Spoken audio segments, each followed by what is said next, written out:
20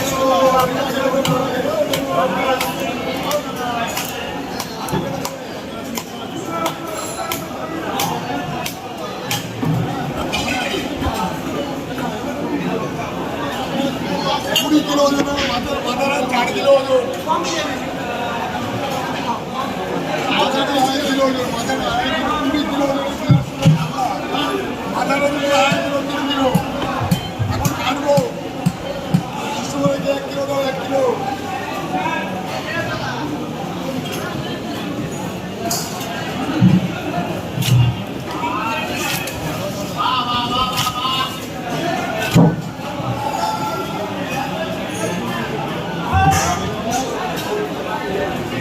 করলে হবে।